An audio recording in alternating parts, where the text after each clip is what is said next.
ما چند روز اخیر فیلمی هم دیدیم که نیمار بهش حکم شده بود، زمین آزادی رو داشتن درست میکردن. نظر در مورد این مسئله چیه؟ گفتم دیگه اینقدر این موضوع مسخره شده اصلا واقعا من که نمیفهمم چیه داستان. اگه آقا زمین که همه میدونن خرابه، اگه دارید یه کاری میکنید این که راهش نیست، این که راه درستش نیست. حالا که راه درستش هم انجام نمیدید ولی میخواید یه کاری بکنید دیگه فیلمشو میگیرید. برای چی دیگه فیلمشو میگیرید؟ حالا فیلمشو میگیرید میخواید به مثلا سابقارتون نشون بدید، چرا منتشرش میکنید؟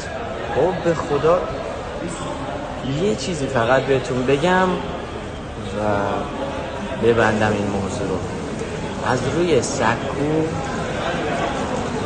ما خوشحالی میکردیم، از روی سکو یکی از هوادارای قطری به من گفته یه تیکه چمن بهتون